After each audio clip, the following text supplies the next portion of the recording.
गौरा पूजे चलली बाबा घुसरनाथ के, बेलवा की पात पे ना।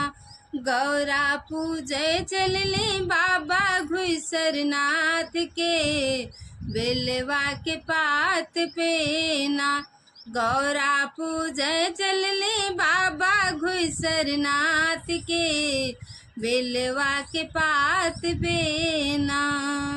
करके सोरा हो सिंगार उनके चुनरी गोटेदार, करके सोरा हो सिंगार उनकर चुनरी गोटेदार। चम चम चम के बिंदिया, चम चम चम के बिंदिया गौरा जी के माथ पे, बेलवा के पात पे ना। चम चम चम के बिंदिया गौरा जी के माथ पे, बेलवा के पात पे ना। गौरा पूजे चलली बाबा घुसरनाथ के, बेलवा के पात पे ना। गौरा पूजे चलली बाबा घुसरनाथ के, बेलवा के पात पे ना। चूड़िया खन के ला कलाई, मेहंदी महावर से रचाई। चूड़िया खन के ला कलाई, मेहंदी महावर से रचाई। मधुर पैजनिया बाजे, मधुर पैजनिया बाजे गौरा जी के पाँव में, बेलवा के पात पे ना। मधुर पैजनिया बाजे गौरा जी के पाँव में, बेलवा के पात पे ना। गौरा पूजे चलली बाबा घुसरनाथ के, बेलवा के पात पे ना। गौरा पूजे चलली बाबा घुसरनाथ के, बेलवा के पात पे ना। भोले बाबा के जगावे गौरा मंदिर रोजे आवे।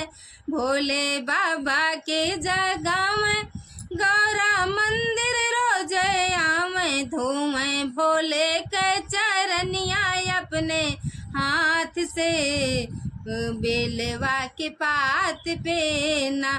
धोवे रोज चरनिया गौरा अपने हाथ से, बेलवा के पात पे ना। गौरा पूजे चलली बाबा घुसरनाथ के, बेलवा के पात पे ना। गौरा पूजे चलली बाबा घुसरनाथ के, बेलवा के पात पे ना। भोला देहले वरदान बाटे गौरा के सुहाग। भोला देहले वरदान बढ़े गौरा के सुहाग। गौरा आरती उतारे बाबा घुसरनाथ के, बेलवा के पात पे ना। गौरा आरती उतारे बाबा घुसरनाथ के, बेलवा के पात पे ना। गौरा पूजे चलली बाबा घुसरनाथ के, बेलवा के पात पे ना। गौरा पूजे चलली बाबा घुसरनाथ के, बेलवा के पात पे ना। तो आइए एक बार घुसरनाथ धाम भोले बाबा का दर्शन करिए, कितना अच्छा लगता है। बहुत बहुत अच्छा लगता है, बहुत दिल को बहुत सुकून मिलता है उनका दर्शन मिलकर। तो आप लोग एक बार ज़रूर आइए लालगंज हजारा बाबा घुसरनाथ धाम।